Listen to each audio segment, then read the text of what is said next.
حضرت مالک بن دینار رحمت اللہ تعالی علیہ فرماتے ہیں میں حج کرنے گیا تو اس سال نا حج میں بڑا رش ہوا، لاکھوں لوگ آئے. تو میں نے عرض کی مولا سب کا قبول ہوا ہے کہ کوئی رہ بھی گیا ہے؟ تو فرماتے مجھے خواب آئی اور بتایا گیا لاکھوں کا قبول ہو گیا. بڑا بے نیاز ہے اللہ، بڑا بے نیاز ہے، بڑا کریم ہے. چاہے تو گھر بیٹھے بیٹھے کہے ماں باپ کا چہرہ دیکھ میں تجھے حج کا ثواب دیکھ، ماں باپ کا چہرہ کا سب کا قبول ہوا. ایک ہے محمد بن ہارون بلخی، اس کا نہیں قبول ہوا. فرماتے ہیں میں سویرے اٹھا تو میں ڈھونڈنے لگا کہ بلخ کے لوگ، خراسان کے لوگ کہاں ٹھہرے ہوئے ہیں. وہاں علیحدہ علیحدہ ہوتے ہیں نا، یہ پاکستانیوں کی بلڈنگیں، یہ انڈین ہیں، یہ فلان ملک کے.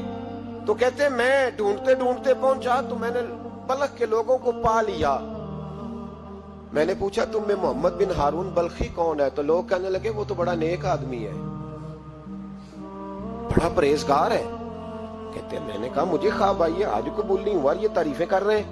میں نے کہا کس طرح کا نیک؟ تو لوگ کہنے لگے جی 24واں تو وہ حج کرنے آیا ہے، ساری رات نفل پڑھتا ہے، سارا دن روزہ رکھتا ہے، بہت مالدار تھا پر ہر چیز اللہ کی راہ میں خیرات کر دی. فرماتے میں نے کہا وہ کہاں ہے؟ کہنے لگے پہاڑ کے پیچھے خیمہ اس نے لگایا ہے، وہاں اللہ اللہ کر رہا ہے. حضرت مالک بن دینار علیہ رحمہ فرماتے میں وہاں پہنچا، مصلی پہ بیٹھا تھا، سلام پھیری. میں نے السلام علیکم کے بعد کہا آپ محمد بن ہارون بلخی ہیں؟ کہنے لگا ہاں. آپ مالک بن دینار ہیں؟ میں نے کہا کہ اس نے تو میرا نام بھی جان لیا بغیر بتائے. فرماتے ہیں میں نے کہا کہ ہاں میں مالک بن دینار ہوں. کہنے لگے کیسے آئے ہو؟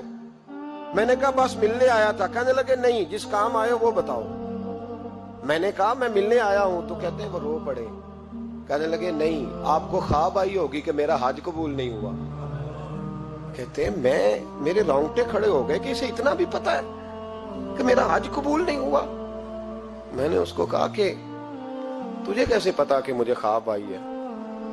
کہنے لگا مالک بن دینار مجھے 24 سال ہو گئے، میں اس بے نیاز کے گھر کا طواف کرتا ہوں، میں حجر اسود کے بوسے لیتا ہوں، میں مقام ابراہیم پہ نفل پڑھتا ہوں، میں صفا مروہ کی سعی کرتا ہوں، پر 24 سال بیت گئے. جب میں طواف وداع کرنے کے قریب آتا ہوں تو کوئی نہ کوئی اللہ کا ولی آ کے کہتا ہے دوڑ جا، تیرا کوئی نہیں قبول ہوگا. 24 سال.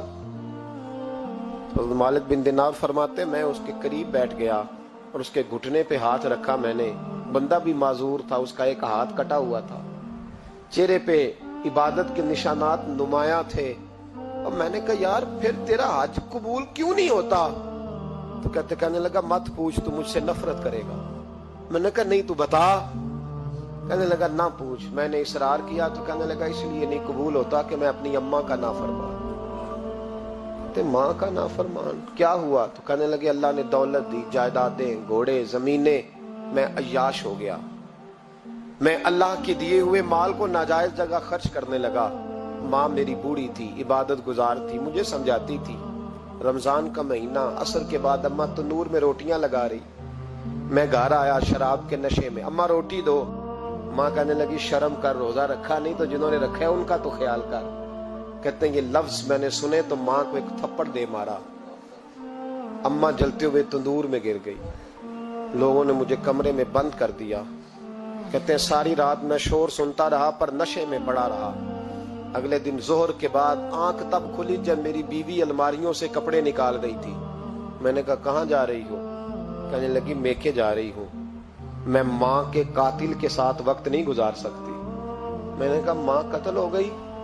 کہا ہاں، رات 9 مہینے تجھے پیٹ میں رکھنے والی اور چھاتی کا دودھ تیرے گلے میں اتار کے پالنے والی تیرے ہاتھوں قتل ہو گئی.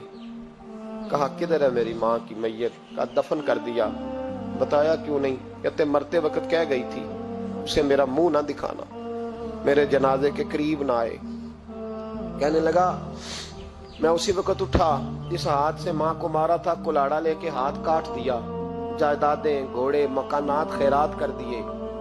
ساری رات نفل پڑھتا ہوں، سارے دن کے روزے رکھتا ہوں، ہر سال حج کرتا ہوں، عرش کا مالک معاف نہیں کرتا.